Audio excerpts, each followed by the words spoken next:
नमस्कार, जय हिंद दोस्तों। तो कैसे हैं आप लोग? सब बढ़िया, ठीक ठाक। तो आज हम लोग करने जा रहे हैं बीपीएससी टीआरई 4.0 से रिलेटेड जितना भी पीवाईक्यू है, एनसीईआरटी एससीईआरटी से रिलेटेड जितना भी क्वेश्चन बनेगा, सारे क्वेश्चन को हम लोग डिटेल से करेंगे, ठीक है ना। और ये बुक है यूथ पब्लिकेशन का है, बीपीएससी स्पेशल, जो जनरल स्टडीज़ का है, जो सामान्य अध्ययन जितना भी सवाल पूछा गया है आज तक बीपीएससी द्वारा 1.0 2.0 3.0 सारे सवाल को इसमें इंक्लूड किया गया। सारा इसमें A to Z सवाल है, ठीक है ना। और इसमें आपका 10,710 है ना, 10,710 क्वेश्चन पूरा पूरा टोटल क्वेश्चन इतना है। आज हम लोग स्टार्ट करने जा रहे हैं, सिर्फ साइंस वाला पोर्शन स्टार्ट करने जा रहे हैं। इस प्रकार से आपका ज्योग्राफी वाला भी आएगा, इंडियन नेशनल मूवमेंट का भी आएगा, है ना, और साइंस का भी। और साइंस का हम लोग स्टार्ट कर दिए हैं सीरीज, और इसी तरह पूरा सीरीज चलेगा। A to Z जितना भी पीवाईक्यू है सारा हम लोग लाइन बाय लाइन करेंगे। तो आज हम लोग स्टार्ट करने जा रहे हैं जीव विज्ञान। जीव विज्ञान टॉपिक नंबर 1, ठीक है। तो चलिए स्टार्ट करते हैं हम लोग चैप्टर नंबर 1, जीव विज्ञान का परिचय और उसकी प्रमुख शाखाओं के बारे में पढ़ेंगे। इस चैप्टर में हम लोग किसके बारे में पढ़ेंगे? जीव विज्ञान का। हम लोग जीव विज्ञान के परिचय के बारे में, इंट्रोडक्शन, और उसकी प्रमुख शाखाओं के बारे में पढ़ेंगे, जो प्रीवियस ईयर पीवाईक्यू के रूप में क्या किया गया है, पूछा गया। A to Z क्वेश्चन करेंगे और लाइन बाय लाइन हम लोग पढ़ेंगे, साथ में रिवीजन भी करते चलेंगे। हम 1 से 2 बार जो जो इम्पोर्टेंट है 1 से 2 बार हम बोलेंगे, आप भी 1-2 बार रिपीट कीजिएगा, साथ में याद होता चलेगा, ठीक है। तो चलिए स्टार्ट करते हैं, बढ़ते हैं क्वेश्चन नंबर 1 के तरफ, ठीक है। सेरोलॉजी निम्न में से अध्ययन, सेरोलॉजी निम्न का अध्ययन है। सेरोलॉजी किसका अध्ययन है? सेरोलॉजी छिपकलियों का अध्ययन है। सेरोलॉजी किसका अध्ययन है? सेरोलॉजी छिपकलियों का अध्ययन है। इसका विश्लेषण देख लेते हैं। इसका विश्लेषण क्या है? सेरोलॉजी में छिपकलियों बोले तो लिजार्ड का अध्ययन किया जाता है। छिपकली संघ कॉर्डेटा से संबंधित है। अगर आपको पूछ देगा छिपकली किस संघ से संबंधित है, तो छिपकली कॉर्डेटा संघ से संबंधित है। छिपकली किस संघ से संबंधित है? छिपकली कॉर्डेटा संघ से संबंधित है, ठीक है ना। छिपकली किस संघ से संबंधित है? छिपकली कॉर्डेटा संघ से संबंधित है। 2 नंबर क्वेश्चन अगला देखते हैं। सांपों का अध्ययन, सांपों का अध्ययन ऑफियोलॉजी कहलाता है। सांपों का अध्ययन को क्या कहते हैं? ऑफियोलॉजी कहते हैं। उभयचर एवं सरीसृप का अध्ययन को क्या कहते हैं? हर्पेटोलॉजी। उभयचर एवं सरीसृप के अध्ययन को क्या कहते हैं? हर्पेटोलॉजी कहते हैं। 2 नंबर क्वेश्चन क्या है? 2 नंबर, जीव विज्ञान का पिता कहलाता है। जीव विज्ञान का पिता किन्हें कहा जाता है? जीव विज्ञान का पिता अरस्तु को कहा जाता है ना। जीव विज्ञान को विज्ञान की शाखा, जीव विज्ञान को विज्ञान की एक शाखा के रूप में स्थापित करने का श्रेय अरस्तु को जाता है। स्थापित करने का श्रेय किन को जाता है? अरस्तु को जाता है। उन्होंने विज्ञान के क्षेत्र में खास तौर से जंतु विज्ञान के क्षेत्र में काफ़ी अध्ययन किया उन्होंने, है ना। और अरस्तु को जीव विज्ञान का क्या कहा जाता है? जनक कहा जाता है। आपको पूछा जाएगा अरस्तु को जीव विज्ञान का जनक क्यों कहा जाता है? क्योंकि जंतु विज्ञान के क्षेत्र में उन्होंने बहुत ज़्यादा क्या किया था? अध्ययन किया था, इसलिए उन्हें जीव विज्ञान का क्या कहा जाता है? जीव विज्ञान का जनक कहा जाता है। अगला है 3 नंबर क्वेश्चन क्या है? 3 नंबर क्वेश्चन हम लोग पढ़ते हैं। कीट संवर्धन क्या है? कीट संवर्धन किसको कहा जाता है? तो कीट संवर्धन कीटों की वृद्धि करने का विज्ञान। कीटों की वृद्धि करने का विज्ञान को हम लोग क्या कहते हैं? कीट संवर्धन कहते हैं, ठीक है। कीटों बोले तो वॉर्म्स की संख्या में वृद्धि करने के विज्ञान को कीट संवर्धन, है ना, कीट संवर्धन वर्मी कल्चर कहा जाता है। वर्मी कल्चर किसको कहा जाता है? कीटों की वृद्धि करने का विज्ञान को ही क्या कहा जाता है? कीट संवर्धन कहा जाता है। 4 नंबर क्वेश्चन क्या है? मानवीय सौंदर्य शिक्षा से संबंधित विज्ञान को क्या कहा जाता है? मानवीय सौंदर्य शिक्षा से संबंधित विज्ञान को क्या कहा जाता है? बताइए। कॉलोलॉजी कहा जाता है। क्या कहा जाता है? कॉलोलॉजी कहा जाता है। कॉलोलॉजी कहा जाता है। कॉलोलॉजी मानवीय शारीरिक सौंदर्य शिक्षा से संबंधित विज्ञान है। कॉलोलॉजी में जीवित प्राणी के शारीरिक बनावट का अध्ययन किया जाता है। जो भी जीवित प्राणी है उसकी शारीरिक बनावट का क्या किया जाता है? इसमें अध्ययन किया जाता है। बीज लेखन या कूट लेखन, क्या बात कर सकते हैं इसमें? बीज लेखन या कूट लेखन किसी सूचना का अध्ययन करना। बीज लेखन, कूट लेखन या कूट लेखन किसी सूचना का अध्ययन करना क्रिप्टोलॉजी कहलाता है। ठीक है ना, तो बीज लेखन या कूट लेखन किसी सूचना का अध्ययन करना ही क्या कहलाता है, क्रिप्टोलॉजी कहलाता है। साइकोलॉजी किसको कहते हैं, साइकोलॉजी का संबंध किससे है, साइकोलॉजी का संबंध मनोविज्ञान से है। साइकोलॉजी का संबंध अगर आपको पूछ देगा किससे है, तो साइकोलॉजी का संबंध किससे है, मनोविज्ञान से है साइकोलॉजी का संबंध। 6 नंबर क्वेश्चन के 5 नंबर क्वेश्चन क्या है, ऑन्कोलॉजी के अंतर्गत अध्ययन किया जाता है। ऑन्कोलॉजी के अंतर्गत किसका अध्ययन किया जाता है बताइए, ऑन्कोलॉजी के अंतर्गत किसका अध्ययन किया जाता है, ऑन्कोलॉजी के अंतर्गत कैंसर का अध्ययन किया जाता है। ऑन्कोलॉजी के अंतर्गत किसका अध्ययन किया जाता है, ऑन्कोलॉजी के अंतर्गत कैंसर का अध्ययन किया जाता है। ठीक है, चलिए देखते हैं इसका विश्लेषण में क्या दिया गया।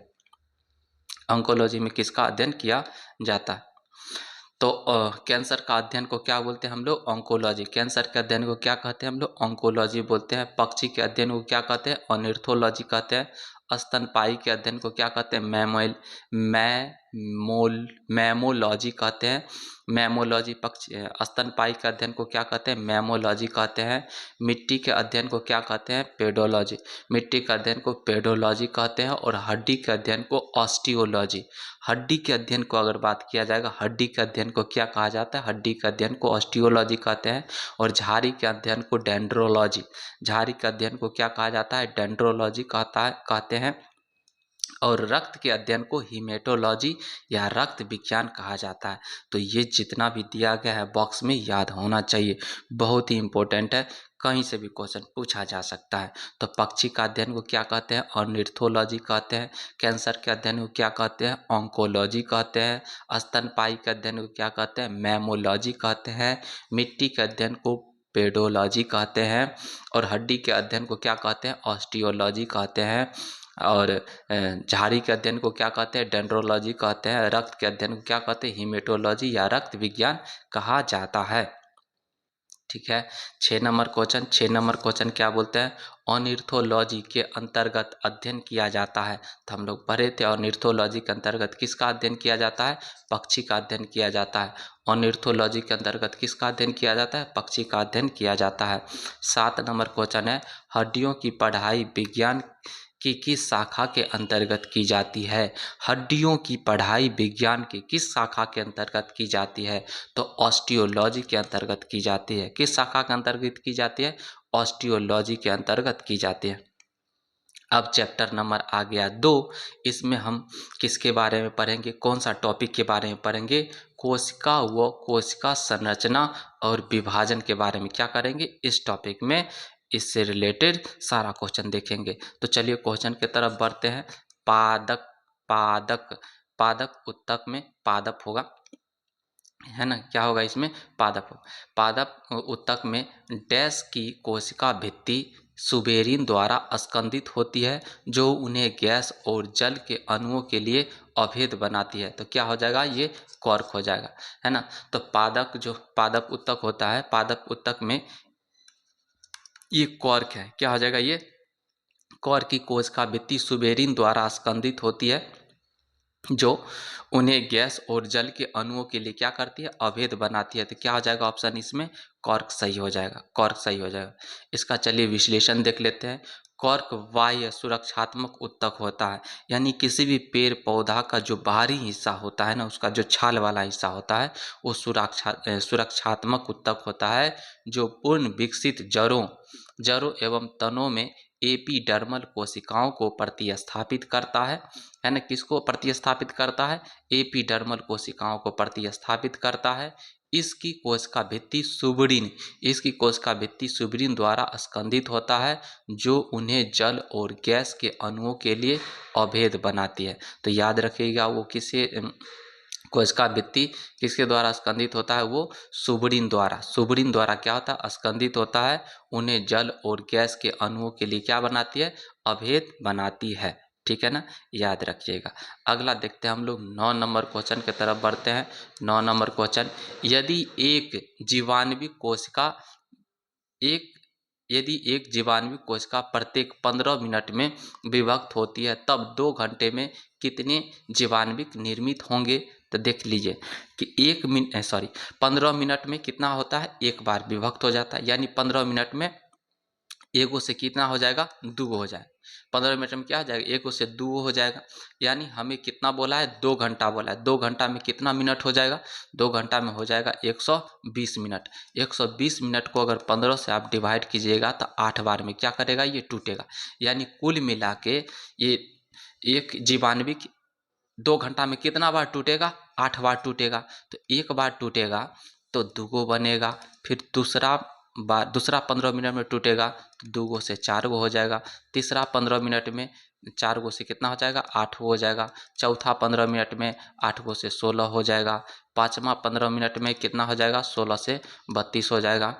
छठा 15 मिनट में 32 से 64 हो जाएगा। सातवां 15 मिनट में कितना हो जाएगा, 64 से 4 दूना 8, 6 दूना 12, 128 हो जाएगा, है ना। 128 हो जाएगा। और आठवां हो जाएगा ना, आठवां 15 मिनट में जो टूटेगा तो 128 दूना क्या हो जाएगा, तो आपका हो जाएगा 128 दूना 256, है ना। कितना हो जाएगा, 256। तो इसका आंसर कितना आ जाएगा, 256 आ जाएगा, ठीक है ना, 256। चलिए अब देख लेते हैं, जीवाणु कोशिका 15 मिनट में 2 भागों में विभक्त होती है। तो 120 मिनट में जीवाणु कोशिका 256 जीवाणु क्या करेगा, 256 जीवाणु निर्मित करेगा। कितना निर्मित करेगा, 256 जीवाणु क्या करेगा, निर्मित करेगा, ठीक है। तो चलिए अगला इसका विश्लेषण देखते हैं। विश्लेषण नहीं है, 10 नंबर की तरफ क्वेश्चन डायरेक्ट बढ़ते हैं हम लोग 10 नंबर क्वेश्चन की तरफ, ठीक है। 10 नंबर क्वेश्चन क्या कहता है, देखते हैं 10 नंबर क्वेश्चन, है ना। पौधों एवं पशु कोशिकाओं में अंतर निम्न में से किस संरचना से स्पष्ट होती है। तो किस संरचना से स्पष्ट होती है, तो कोशिका भित्ति से स्पष्ट होती है। किससे होती है, कोशिका भित्ति से स्पष्ट होती है, क्योंकि पादप में कोशिका भित्ति पाई जाती है और जो जीव जंतु होता है उसमें कोशिका भित्ति नहीं पाई जाती है, ठीक है।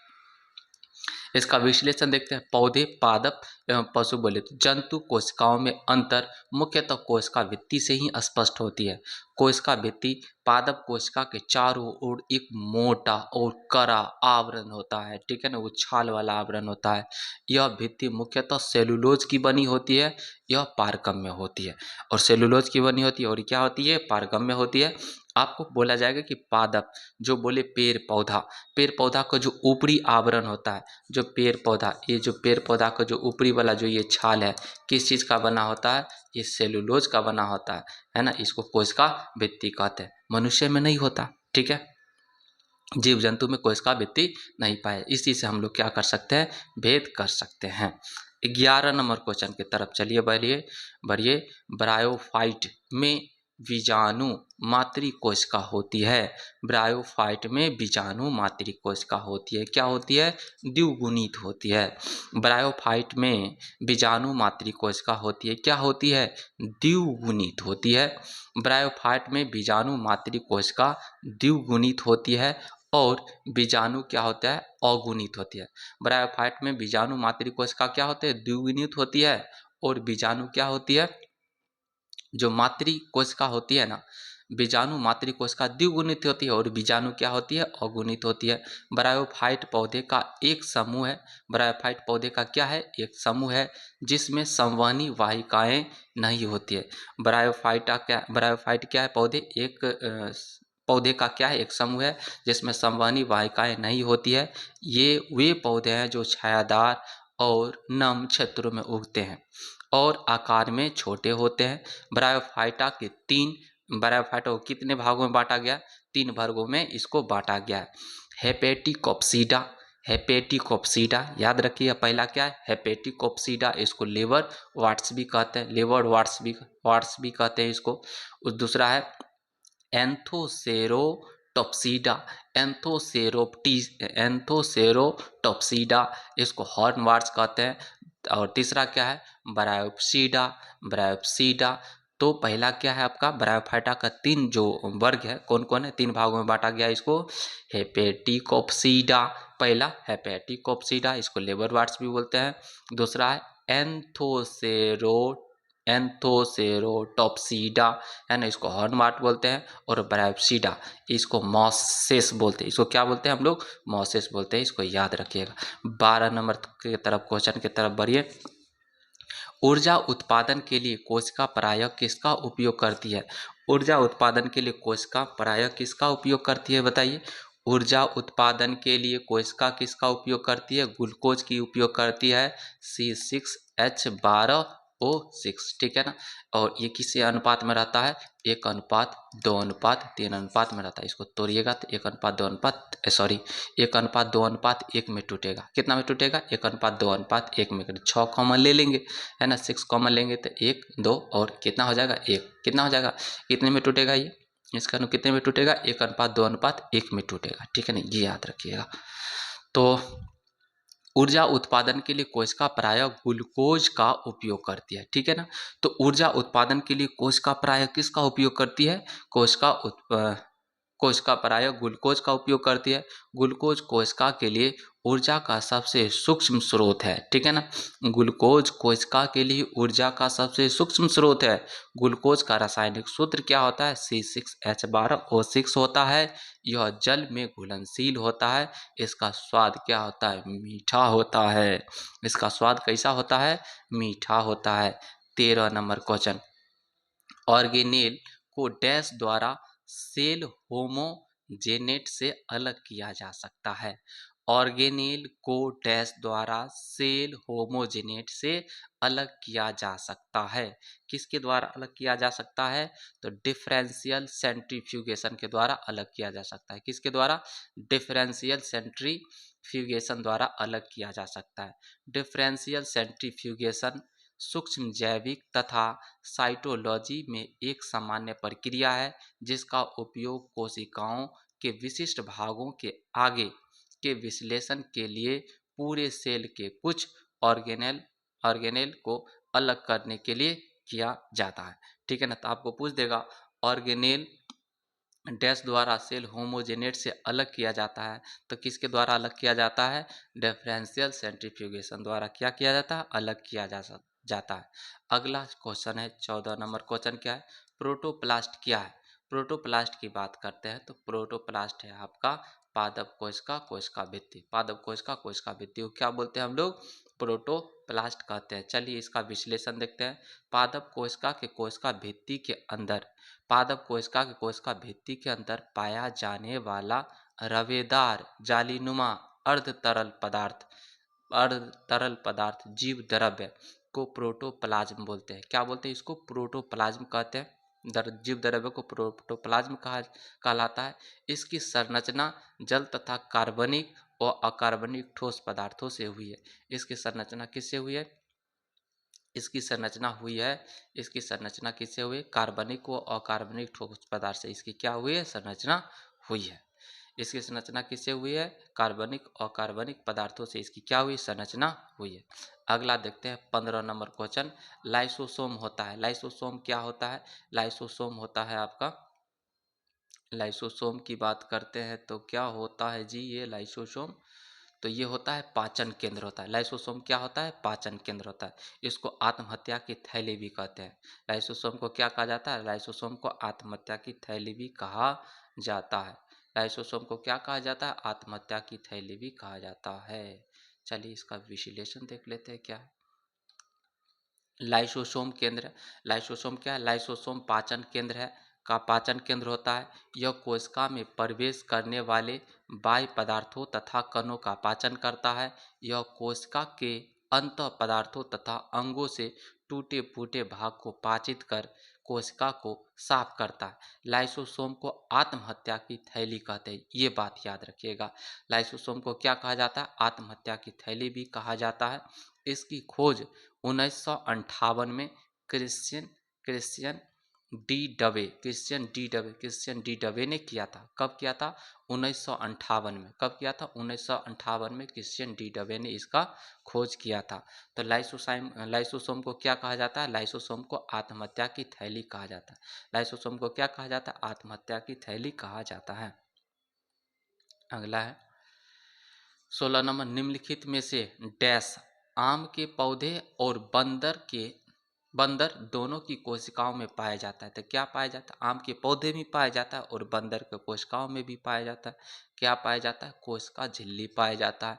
बंदर में तो कोशिका भित्ति नहीं पाया जाता, लेकिन पेड़ पौधा में क्या पाया जाता है, कोशिका भित्ति भी पाया जाता है।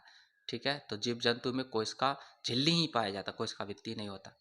कोशिका झिल्ली आम के पौधे और बंदर दोनों की कोशिकाओं में पाया जाता है। प्रत्येक कोशिका में सबसे बाहर चारों ओर एक पुतली मुलायम और लचीली झिल्ली होती है, जिसे कोशिका झिल्ली कहते हैं। यह झिल्ली लिपिड और प्रोटीन की बनी होती है। जो कोशिका झिल्ली होती है ना, किस चीज़ की बनी होती है, कोशिका झिल्ली लिपिड और प्रोटीन की बनी होती है। कोशिका झिल्ली एक सीमित झिल्ली का कार्य करती है। कोशिका झिल्ली किसका कार्य करती है, कोशिका झिल्ली एक सीमित झिल्ली का कार्य करती है एवं कोशिका का एक निश्चित आकार बनाए रखने में क्या करती है, मदद करती है।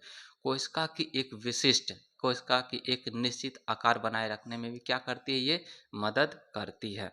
अगला 17 नंबर क्वेश्चन की तरफ चलिए बढ़िए। 17 नंबर क्वेश्चन क्या है, बैक्टीरिया, माइटोकॉन्ड्रिया और क्लोरोप्लास्ट, राइबोसोम डैश होते हैं। ये किस प्रकार के होते हैं, तो 70S प्रकार के होते हैं। क्या होते हैं ये, 70S प्रकार। जो बैक्टीरिया होते हैं, बैक्टीरिया, माइटोकॉन्ड्रिया, क्लोरोप्लास्ट, राइबोसोम, ये किस प्रकार के होते हैं, ये 70S प्रकार के होते हैं। किस प्रकार के होते हैं, 70S प्रकार के होते हैं। बैक्टीरिया, माइटोकॉन्ड्रिया और क्लोरोप्लास्ट में 70S प्रकार के राइबोसोम पाए जाते हैं। राइबोसोम की खोज जॉर्ज ई पैलेड नामक वैज्ञानिक द्वारा किया गया था। तो राइबोसोम का खोज किसके द्वारा किया गया था, राइबोसोम का खोज पैलेट नामक जॉर्ज ए पैलेट नामक वैज्ञानिक द्वारा की गई थी।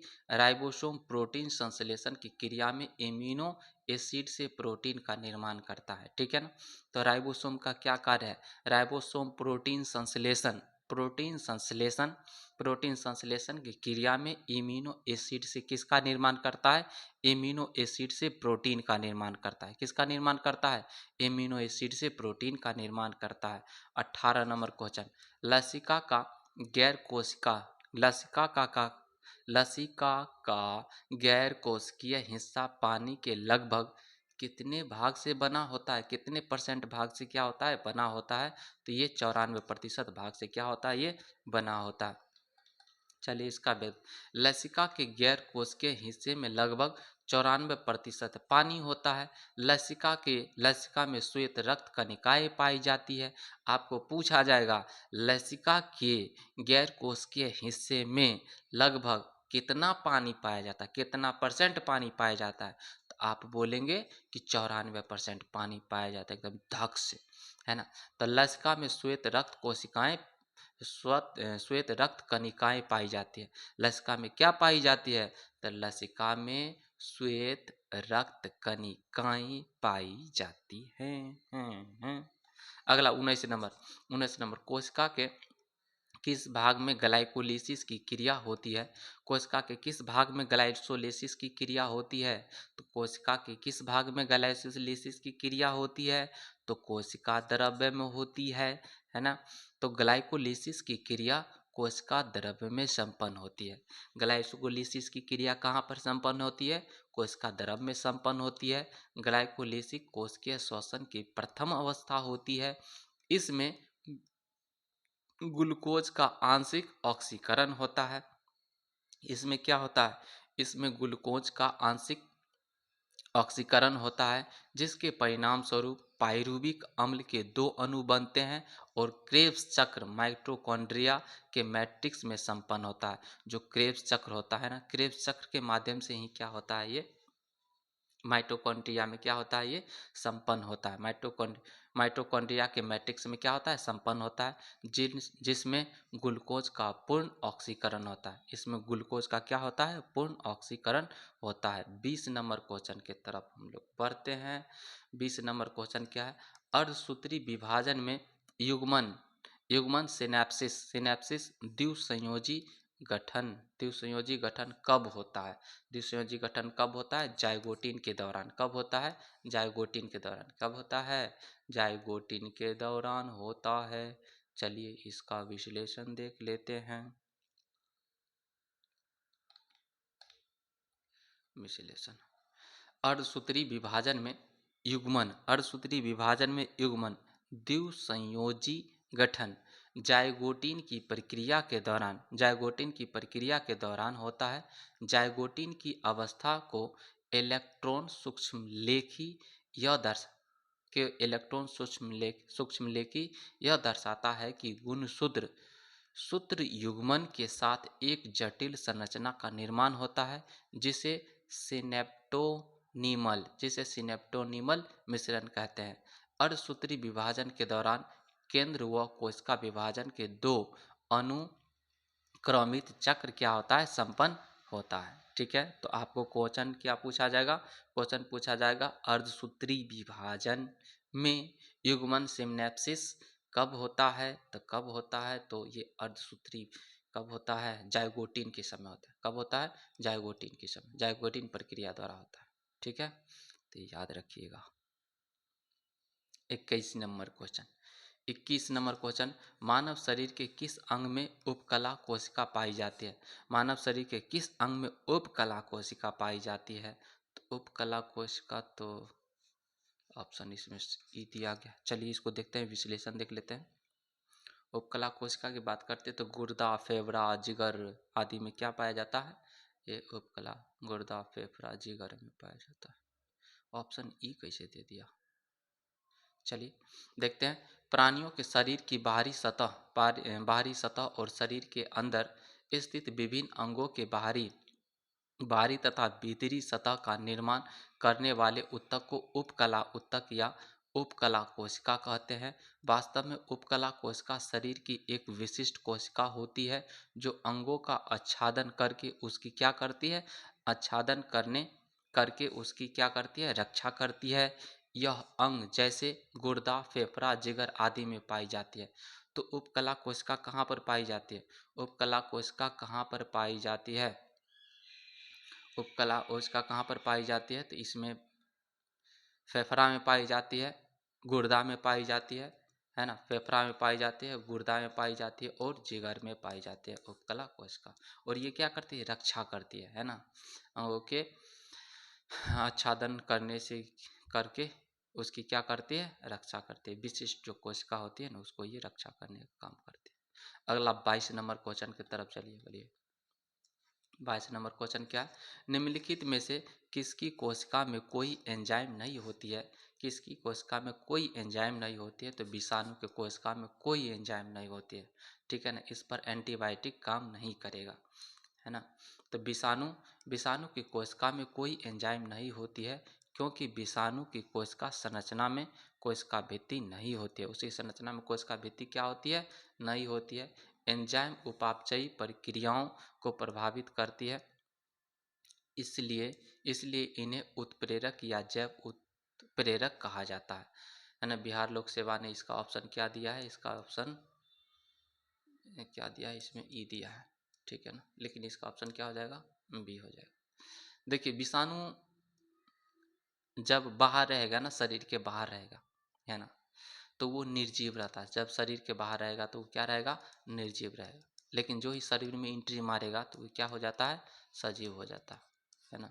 तो इस प्रकार से हमारे शरीर में जैसे वायरस हुआ ना, कोरोना वायरस, बहुत सारा वायरस।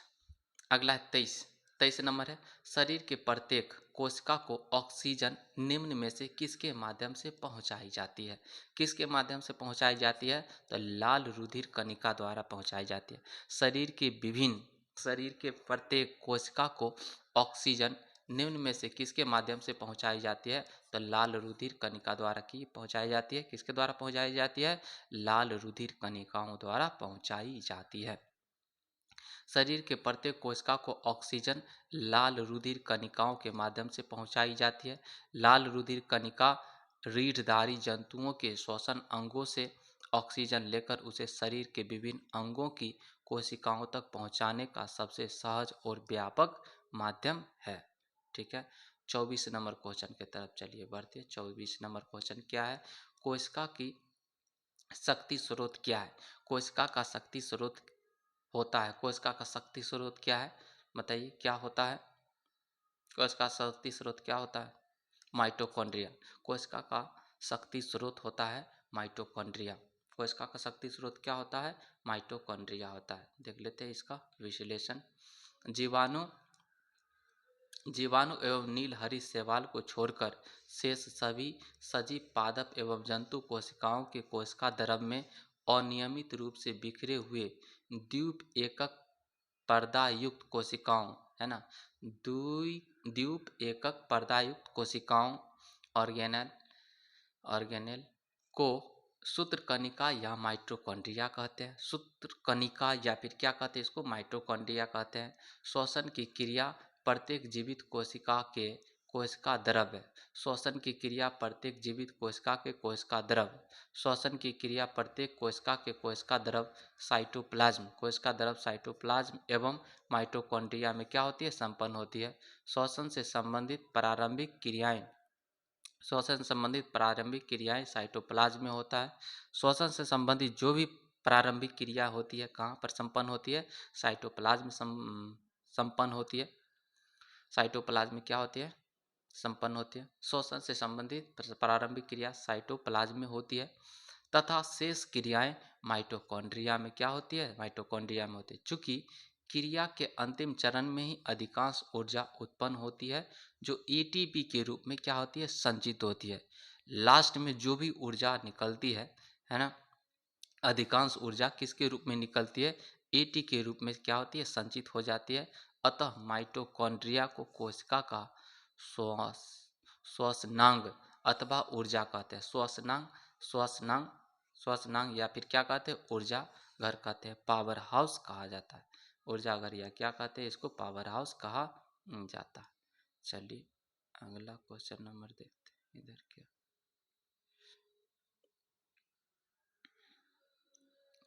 निम्नलिखित में से इंटरफेरॉन 25 नंबर क्वेश्चन। निम्नलिखित में से इंटरफेरॉन का संबंध किससे है? निम्नलिखित में से इंटरफेरॉन का संबंध किससे है? वायरस से। इंटरफेरॉन का संबंध किससे है? वायरस से। इंटरफेरॉन का संबंध किससे है? वायरस से। इंटरफेरॉन का संबंध वायरस से है। संक्रमित कोशिकाओं द्वारा उत्पादित वे प्रोटीन जो अन्य स्वस्थ कोशिकाओं को वायरस से सुरक्षा प्रदान करती है उसे क्या कहते हैं हम लोग? इंटरफेरॉन कहते हैं। 26 नंबर क्वेश्चन। निम्न में से कौन सा कोशिका घटक कोशिका में दाखिल होने वाले जीवाणुओं को क्या करता है? नष्ट करता है। तो कौन नष्ट करता है? आपका लाइसोसोम करता है। कौन नष्ट करेगा? लाइसोसोम क्या करता है? नष्ट कर देता है। ये खुद फट जाएगा ना तो मनुष्य की मृत्यु भी करा देता हो जाता है इसे। जंतु कोशिका में कोशिका द्रव में पाए जाने वाले आवरण युक्त गोल थैली नुमा संरचना को लाइसोसोम कहते हैं। यह अंतःकोशिकीय पाचन में क्या करती है? मदद करती है। कोशिका के क्षतिग्रस्त या मृत हो जाने पर लाइसोसोम क्या करती है? लाइसोसोम फट जाती है और इससे युक्त एंजाइम अपने ही कोशिका को क्या करती है? पचा देती है। इस कारण लाइसोसोम को आत्महत्या की थैली भी कहते हैं। यह कोशिका में दाखिल होने वाले जीवाणुओं को भी क्या करता है? जीवाणुओं को ये नष्ट कर देता है। 27 नंबर क्वेश्चन क्या है? 80% से अधिक सेल में पाया जाने वाला पदार्थ कौन है? 80% से अधिक सेल में पाया जाने वाला पदार्थ कौन है? जल है। मानव शरीर में सबसे छोटी इकाई कोशिका होते हैं। मानव शरीर की सबसे छोटी इकाई को क्या कहते हैं हम लोग? कोशिका कहते हैं। असंख्य कोशिकाएं मिलकर मानव शरीर का क्या किया है? निर्माण किया है। मानव कोशिका की खोज रॉबर्ट हुक ने 1665 ईस्वी में किया था।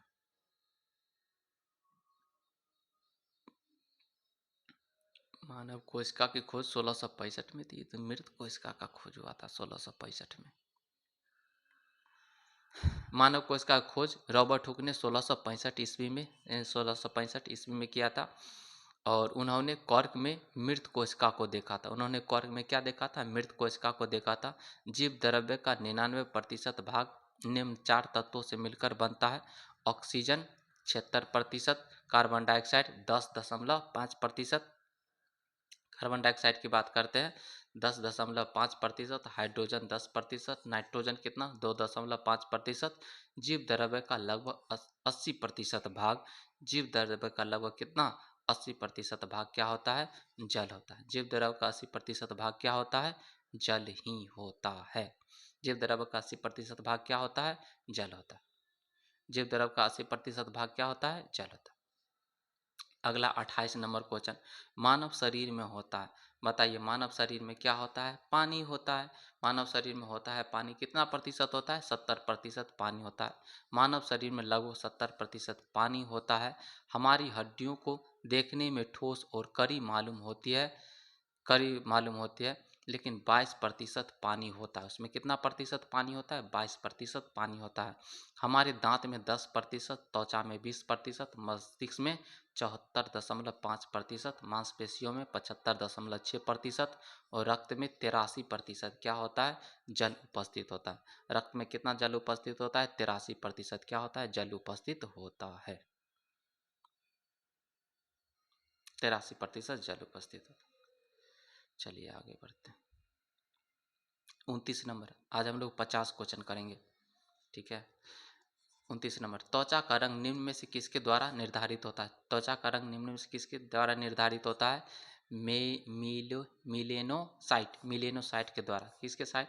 मिलेनोसाइट के द्वारा निर्धारित होता है। त्वचा का रंग मिलेनोसाइट, मिलेनोसाइट बोल सकते हैं या फिर मेलेनिन बोल सकते हैं, नामक तत्वों से निर्धारित होता है।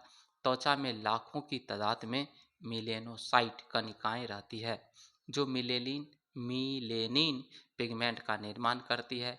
ये त्वचा को रंग प्रदान करती है, ठीक है ना। तो मिलेनिन क्या प्रदान करती है?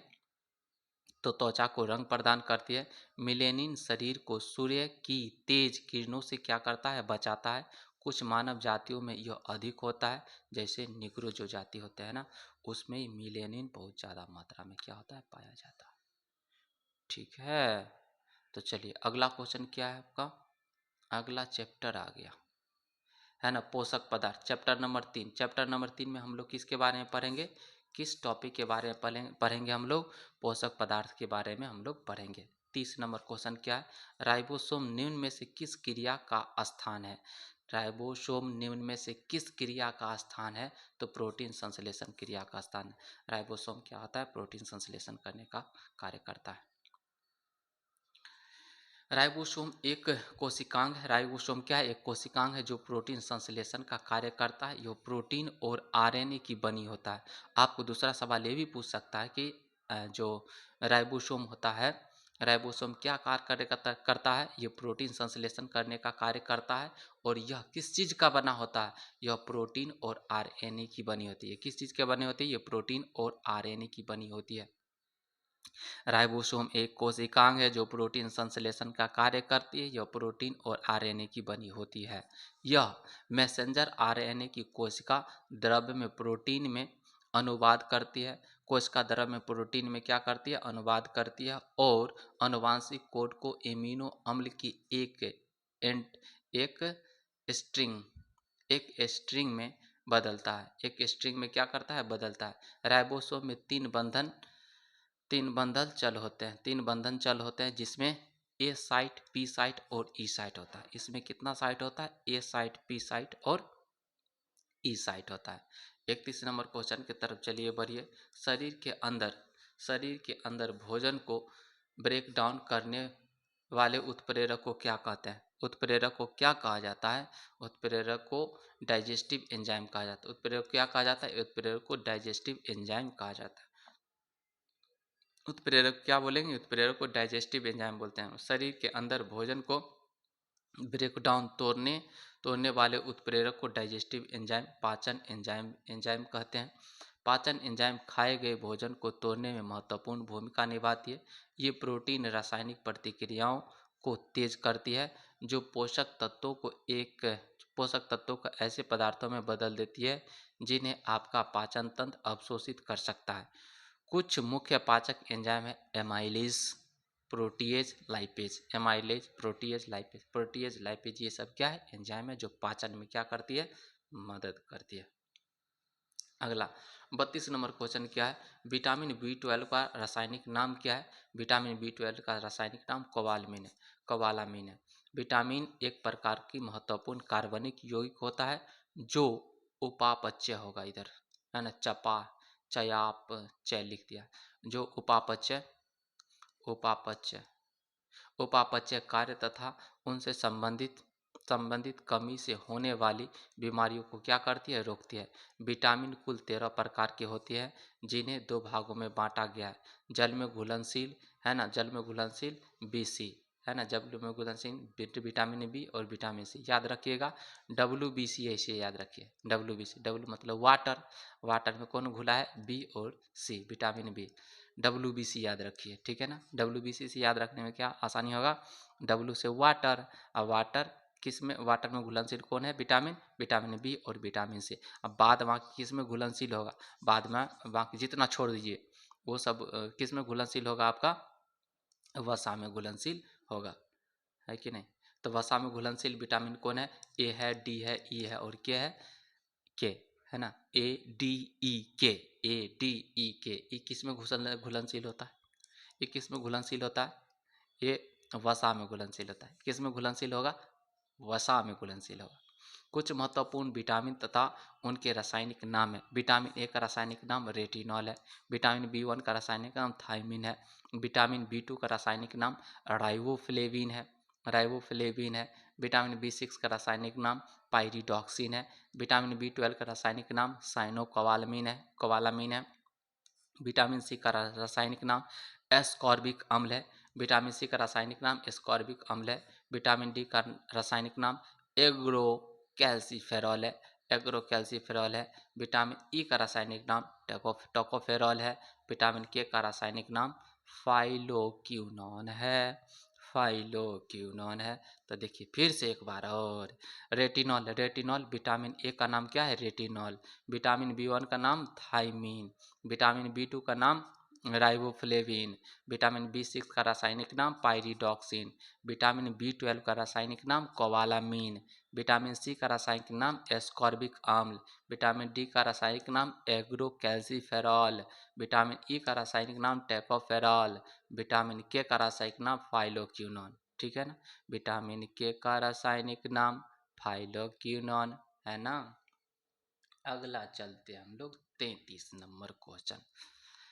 33 नंबर, डीएनए का कौन सा भाग प्रोटीन की सूचना देता है। डीएनए का कौन सा भाग प्रोटीन की सूचना देता है, तो कौन सा भाग प्रोटीन की सूचना देता है, तो जीन। कौन सा भाग प्रोटीन की सूचना देगा, तो जीन प्रोटीन का सूचना देता है। इसका विश्लेषण, चलो आ जाओ इधर।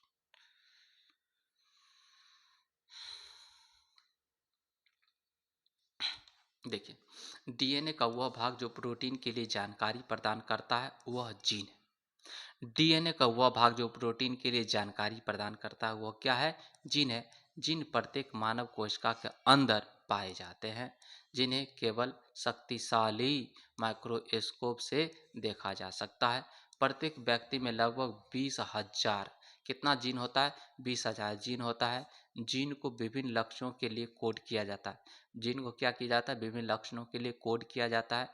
जैसे पुरुष या महिला, लिंग व आंख का रंग निर्धारित करने के लिए किसका लक्षणों को कोड निर्धारित कौन करेगा, तो लक्षण बोले तो लिंग, आंख, रंग, बालों का रंग काला भूरा, है ना, आंख का रंग काला भूरा, भूरा नीला, ये सब कौन निर्धारित करता है, जीन ही निर्धारित करता है। और एलील के रूप में क्या होता है, जीन होता है। एक होगा नर पर भी होता है और मादा पर भी होता है, ठीक है ना। तो इस प्रकार से हम लोग जब बायोलॉजी क्लास करेंगे तो पूरा डिटेल से करेंगे थ्योरी वाला क्लास में, ठीक है ना। अभी जो भी क्वेश्चन है उसको करते चलते हैं। अगला है 34 नंबर क्वेश्चन। 34 नंबर क्वेश्चन है, पाचन के बाद प्रोटीन किस में परिवर्तित होता है। पाचन के बाद प्रोटीन किस में परिवर्तित होता है, तो एमिनो एसिड में परिवर्तित होता है। पाचन के बाद प्रोटीन किस में परिवर्तित होता है, एमिनो एसिड में क्या होता है, परिवर्तित होता है। पाचन क्रिया प्रारंभ में होने पर प्रोटीन एमिनो एसिड में क्या, एमिनो एसिड में, एमिनो एसिड में वसा ग्लिसरॉल में, वसा ग्लिसरॉल में, प्रोटीन एमिनो एसिड में, वसा ग्लिसरॉल में, कार्बोहाइड्रेट सरल ग्लूकोज में टूट जाता है, ठीक है ना। तो पाचन क्रिया प्रारंभ होने पर प्रोटीन किस में टूटता है, एमिनो एसिड में, वसा ग्लिसरॉल में टूटता है, कार्बोहाइड्रेट सरल ग्लूकोज में टूटता है। और प्रोटीन एक जटिल नाइट्रोजन युक्त पदार्थ है जो लगभग 18 से 20 प्रकार के एमिनो एसिड के भिन्न भिन्न संयोगों से बना होता है। तो याद रखिएगा जो प्रोटीन बना होता है 18 से 20 प्रकार के इम्यूनो इस अलग अलग प्रकार के 18 से 20 अलग अलग प्रकार के इम्यूनो एसिड से मिलकर क्या बनता है, प्रोटीन बना होता है। प्रोटीन शारीरिक वृद्धि एवं प्रक्रियाओं के लिए जरूरी होती है। इसकी कमी से शरीर और मानसिक वृद्धि रुक जाती है। ठीक है ना। प्रोटीन की कमी अगर शरीर में रहेगा ना तो क्या हो जाएगा, शरीर का मानसिक वृद्धि रुक जाएगा, है ना। मानसिक वृद्धि क्या हो जाएगा, रुक जाएगा। शिशुओं में सूखा रोग मरासमस बोलता है। शिशुओं में जो होता है ना सूखा रोग, उसको क्या बोलते हैं, मरासमस। और क्वाशियोरकर क्वाशियोरकर नामक रोग प्रोटीन की कमी कारण होता है। क्वाशियोरकर नामक जो बीमारी होता है किसके कमी से होता है, और मरासमस जो बीमारी होता है सूखा रोग किसके वजह से होता है, प्रोटीन की कमी से होता है। 35 नंबर क्वेश्चन, 50 क्वेश्चन करना है। अगला 35 नंबर क्वेश्चन, अधिकतर एंजाइम होते हैं। अधिकतर एंजाइम क्या होते हैं, अधिकतर एंजाइम प्रोटीन होते हैं। अधिकतर एंजाइम प्रोटीन होते हैं। अनेक जटिल प्रोटीन मेटाबॉलिक प्रक्रियाओं में एंजाइम का कार्य करती है। ठीक है ना। अधिकतर एंजाइम क्या होती है, प्रोटीन होती है। अनेक जटिल प्रोटीन मेटाबॉलिक प्रक्रियाओं में एंजाइम का कार्य करती है। एंजाइम एक जैव उत्प्रेरक है। एंजाइम क्या है, जैव उत्प्रेरक है, जो शरीर में लगातार होने वाली जैव रासायनिक क्रियाओं में क्या करती है, सहायता करती है। अगला 36 नंबर क्वेश्चन क्या है, रक्त के थक्के के संबंधित एक कारक है। रक्त का जो थक्का बनाता है कौन बनाता है, विटामिन के क्या बनाता है, रक्त को थक्का बनाता है। इसमें क्या पाया जाता है, इसमें इसमें क्या पाया जाता है बताइए, इससे पहले हम लोग पढ़े थे ना, क्या पाया जाता है,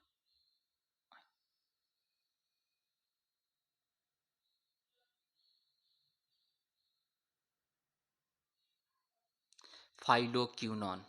इसमें क्या पाया जाता है, फाइलोक्यूनॉन।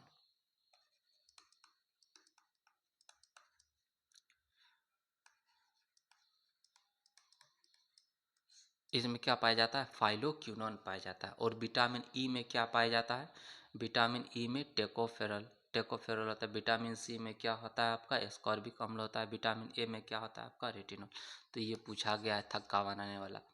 तो इसमें देख लेते हैं विश्लेषण में, विटामिन के रक्त स्राव रोधी विटामिन है। विटामिन क्या है, रक्त स्राव रोधी विटामिन है। रासायनिक नाम क्या है इसका, फिलोक्विनोन। रासायनिक नाम क्या है इसका, फिलोक्विनोन। रासायनिक नाम क्या है इसका, फाइलोक्विनोन या फाइलोक्विनोन बोल सकते हैं। ठीक है ना। उपयोगिता, उपयोगिता क्या है इसका, है ना। प्रोथ्रोम्बिन नामक प्रोटीन बनाता है। यह क्या बनाता है, प्रोथ्रोम्बिन नामक प्रोटीन बनाता है, जो रक्त रक्त को थक्का बनाने में क्या करता है, सहायता करता है। हड्डियों एवं दांतों को स्वस्थ रखने में भी क्या करता है, ये सहायता करता है। हड्डियों एवं दांतों को भी स्वस्थ रखने में सहायता करता है। प्रोथ्रोम्बिन नामक प्रोटीन से बना होता है फाइलोक्विनोन, है ना, जो रक्त को थक्का बनाने में क्या करता है, मदद करता है। ठीक है। अगला देखते हैं विटामिन सी। विटामिन सी की बात करते हैं आप, तो ये स्कर्वी रोधी विटामिन है। इसके वजह से कौन सा बीमारी नहीं होगा, अगर विटामिन सी की कमी हो जाएगा तो स्कर्वी हो जाएगा, स्कर्वी रोग हो जाएगा। लेकिन विटामिन सी की पर्याप्त मात्रा शरीर में रहेगी तो स्कर्वी नहीं होगा। एस्कॉर्बिक, विटामिन सी का रासायनिक नाम क्या है, एस्कॉर्बिक एसिड है। मसूड़ों, रक्त वाहिकाओं आदि को स्वस्थ रखने में तथा घाव भरने में क्या करता है, ये सहायता करता है। विटामिन ई, विटामिन ई की बात करते हैं तो बांध्यता या बांझपन रोधी विटामिन। विटामिन ई क्या है, बांध्यता या बांझपन रोधी विटामिन है। इसको क्या बोलते हैं, टोकोफेरॉल। विटामिन ई का रासायनिक नाम क्या है, टोकोफेरॉल। जनन प्रक्रिया, जनन क्रियाओं में सहायक होता है। यह किस में सहायक होता है, जनन क्रियाओं में क्या सहायक होता है। विटामिन ई बंध्यता या बांझपन रोधी विटामिन है। विटामिन ई बंध्यता या बांझपन रोधी विटामिन है। इसका रासायनिक नाम क्या है, टेकोफेरॉल है।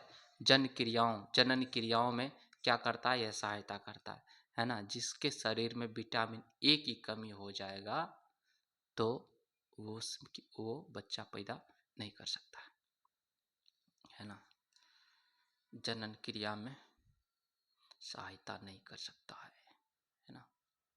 अगला है विटामिन ए। विटामिन ए उसको बोलते हैं बांझ हो जाता है लोग, है ना। जिसके शरीर में विटामिन ई की कमी हो जाएगा ना तो वो लोग बांझ हो जाएगा, उसको बच्चा हो भी नहीं करेगा। अगला है विटामिन ए, रतौंधी एवं संक्रमण रोधी विटामिन। रतौंधी एवं संक्रमण रोधी विटामिन को इसका रासायनिक नाम क्या है? रेटिनॉल है।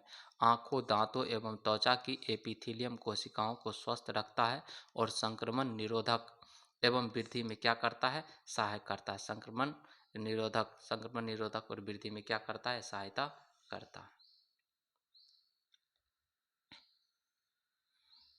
अगला 37 नंबर क्वेश्चन क्या है? 37 नंबर क्वेश्चन, निम्नलिखित में से कौन सी विटामिन खून के जमने में आवश्यकता होती है? खून के जमने में आवश्यकता कौन होता है? विटामिन के होता है। क्या होता है? विटामिन के होता है।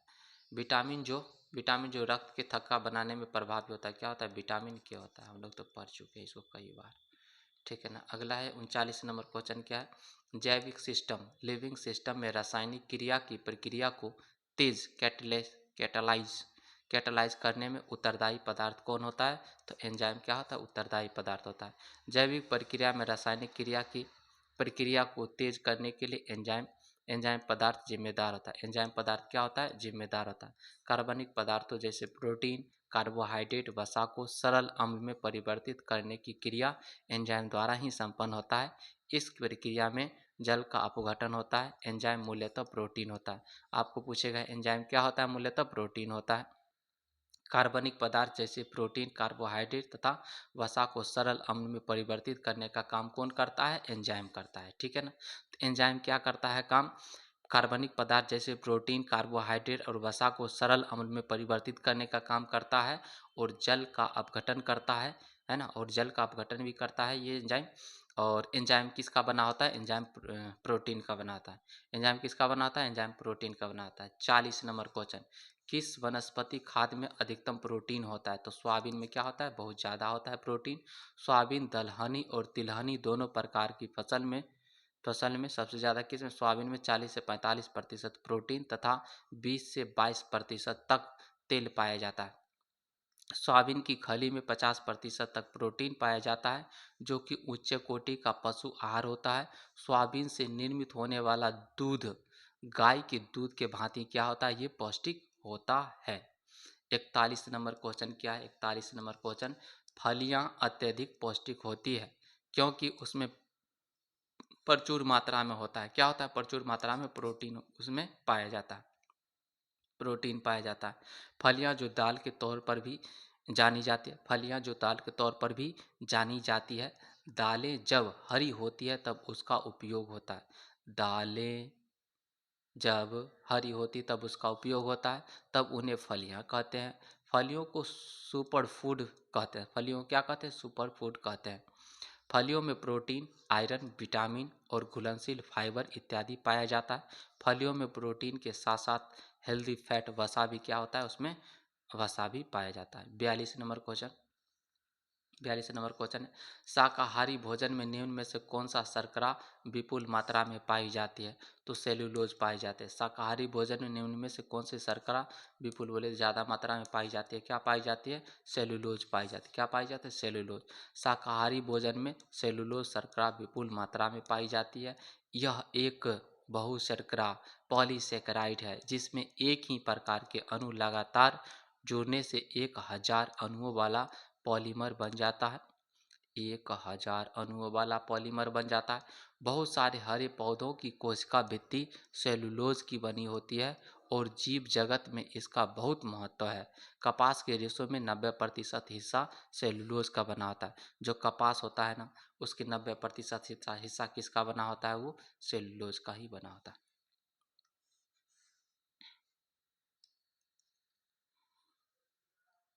90% हिस्सा किसका बनाता है? कपास का, सेलुलोज का। अगला 43 नंबर क्वेश्चन, दाल अच्छा स्रोत होता है। दाल अच्छा स्रोत किसका होता है? प्रोटीन का अच्छा स्रोत होता है। दालें प्रोटीन की सबसे अच्छी अच्छी स्रोत है। सबसे अच्छी नहीं होगा, अच्छी स्रोत होती है। सोयाबीन तो सबसे ज़्यादा अच्छा है। दालों में प्रोटीन एवं विटामिन बहुत ज़्यादा मात्रा में पाई जाती है। दालें मानव आहार में प्रोटीन का प्रमुख स्रोत है। लगभग 3% प्रोटीन की पूर्ति दालों के द्वारा हो जाती है। दालों की सबसे महत्वपूर्ण विशेषता है कि आग आग पर पकने के बावजूद इसके पौष्टिक तत्व सुरक्षित रहता है। इसको आग पर कितना भी हम लोग गर्म करेंगे ना, है ना, तो गर्म इतना ही करेंगे खाने लायक रहे। तो उसमें से क्या होता है, प्रोटीन रिलीज नहीं होगा, उसमें प्रोटीन की मात्रा रूप अस्थायी तौर पर बनी रहेगी, ठीक है ना। लेकिन विटामिन सी उड़ जाता है पूरा, है ना। 44 नंबर, कार्बोहाइड्रेट के अपघटनोपरांत, कार्बोहाइड्रेट के अपघटनोपरांत अंतिम रूप से क्या बनता है, अंतिम रूप से ग्लूकोज बनता है, C6H12O6 बनता है। कार्बोहाइड्रेट ऊर्जा प्रदान करने वाले पदार्थ का वर्ग है, रासायनिक यौगिक बनाता है, ये रासायनिक यौगिक बनाता है जिसमें कार्बन, हाइड्रोजन एवं ऑक्सीजन होता है। अगर आपको पूछेगा कार्बोहाइड्रेट में क्या क्या पाया जाता है, तो कार्बन, हाइड्रोजन और ऑक्सीजन होता है ना। इसका फार्मूला क्या है, C6H12O6। कार्बन कितना, 6 गो, हाइड्रोजन कितना, 12 गो, और ऑक्सीजन कितना है, 6 गो। तो कार्बोहाइड्रेट कार्बनिक यौगिक होते हैं जो कि अपघटन के बाद ग्लूकोज में परिवर्तित हो जाता है, और ग्लूकोज ऑक्सीजन के द्वारा ऑक्सीकृत होकर शरीर को ऊर्जा प्रदान करती है। कार्बोहाइड्रेट में कार्बन, हाइड्रोजन एवं ऑक्सीजन 1:2:1 के अनुपात में क्या होती है, इसके अनुपात में रहती है। अगला 45 नंबर क्वेश्चन है, विटामिन डैश को एस्कॉर्बिक एसिड भी कहा जाता है। तो विटामिन सी को क्या कहा जाता है, एस्कॉर्बिक एसिड कहा जाता है। विटामिन सी को एस्कॉर्बिक एसिड भी कहा जाता है, एस्कॉर्बिक एसिड भी कहा जाता है ना। और जल एस्कॉर्बिक एसिड भी क्या किया जाता है, एस्कॉर्बिक एसिड भी कहा जाता है, ने क्या कहा जाता है, इसको एस्कॉर्बिक एसिड भी कहा जाता है। और जल में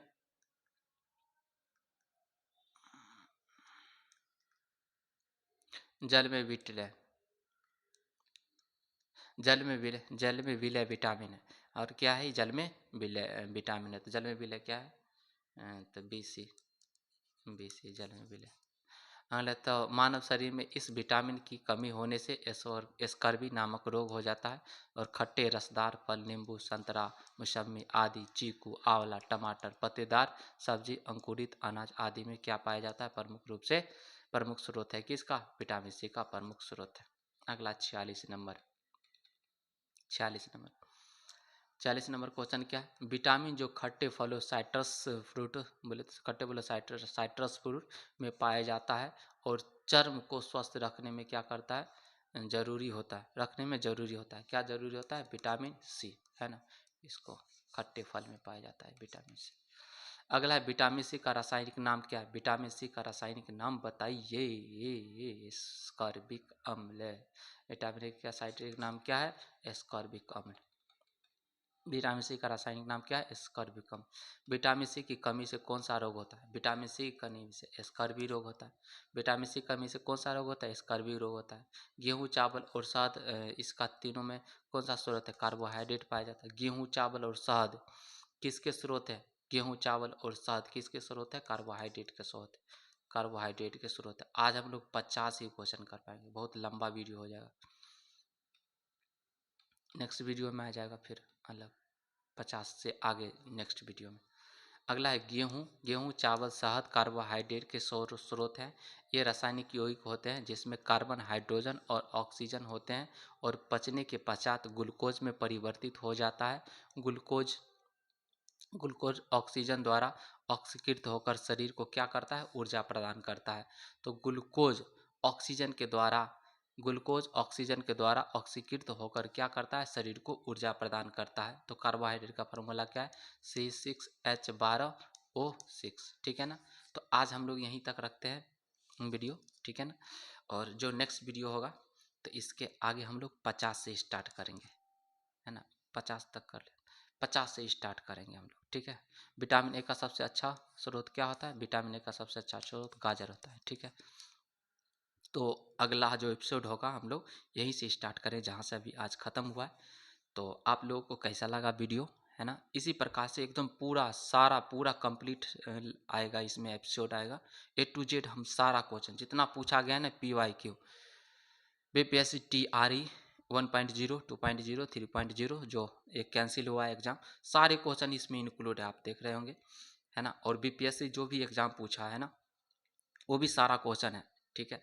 तो एकदम पूरा एपिसोड हम लेके आएंगे। आपको कैसा वीडियो लगा कमेंट सेक्शन में ज़रूर कमेंट कीजिएगा, है ना। और इसमें क्या परिवर्तन करना है, क्या और कुछ करना है हमें, ठीक है।